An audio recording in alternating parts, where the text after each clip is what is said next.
Hello, so today we are going to go through some Desmos questions. I'm going to show you how you can solve problems that you're going to see on your module exams and your final exams. And I'm going to show you how you can solve these easily by using Desmos. So we're going to go ahead and get started. You can see here, we're going to first solve this one. It says evaluate -8 to the 0. So I'm going to go ahead. I'm going to show you how we type this into Desmos, and we're going to get the answer as you see as 1. So we look over here. This is how I typed it into Desmos. I did parentheses, -8. And then to do it to the 0, you do the caret above the 6 on your dashboard. So you do Shift 6, and it brings your cursor up, and you type in 0, and you get the answer 1. So for the first one, that answer is 1. Let's go to the second one. And then also real quick, you'll be doing questions just like this after this video. And when you submit your answer, you have to have your name typed in here when you submit your answer. Otherwise, I'm going to send this whole assignment back to you. And then you're going to screenshot this whole left side and the graph and upload that as your answer. So don't forget to type in your name. All right, this one says which expression is equivalent to 8 to the 5th times 8 to the 2. So I'm going to share my screen over here. So this is how we are going to type this in. To do multiplication in Desmos, we don't have that dot.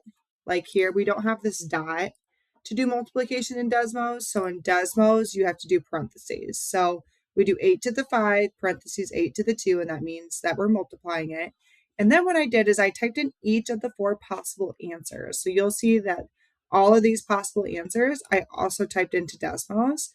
And here I get 2097, 152, and then you'll see the correct answer matches it, 2097, 152. So the correct answer is 8 to the 7. So that's how you can use Desmos to solve that one. Let's go to the next one. Next one says simplify 4x to the 8th being multiplied by -3x to the -2. So again, I went ahead and typed that in here. And then I typed in 4 of the possible answers. And what I do is, so you see on the graph, when I get rid of these circles, it disappears. So the one from our problem is this one. And then I'm going to go through and click each of these and see which one overlaps. And as you see, I'm going to go through them again. Here's that first one. Here's this one. Here's the third one. And when I get to the last one, the -12x6, you see how it goes over top of the red, which was from from the problem. So that's showing me that that's the one that's simplified. They're the exact same. So the correct answer is -12x6. So that's how you can solve a problem like this when you come across it. All right, let's take a look at this one. Subtract 18 square root 5 minus square root 45. So again, just like all the others, I went ahead and plugged this from the problem and all 4 of the possible answers. As you see here, the one that matches the one from the question, the 33.54, is this answer right here, 15.5. So that's how I get the answer to that one. Let's look at this last one here. It says the sides of Ethan's triangle garden measures 4 square root 3, square root 108, square root 27. Calculate the perimeter of the triangle, determining the sum of the side lengths. So I know I have to add these 3 together to get the answer of one of these here. So that's what I'm going to do.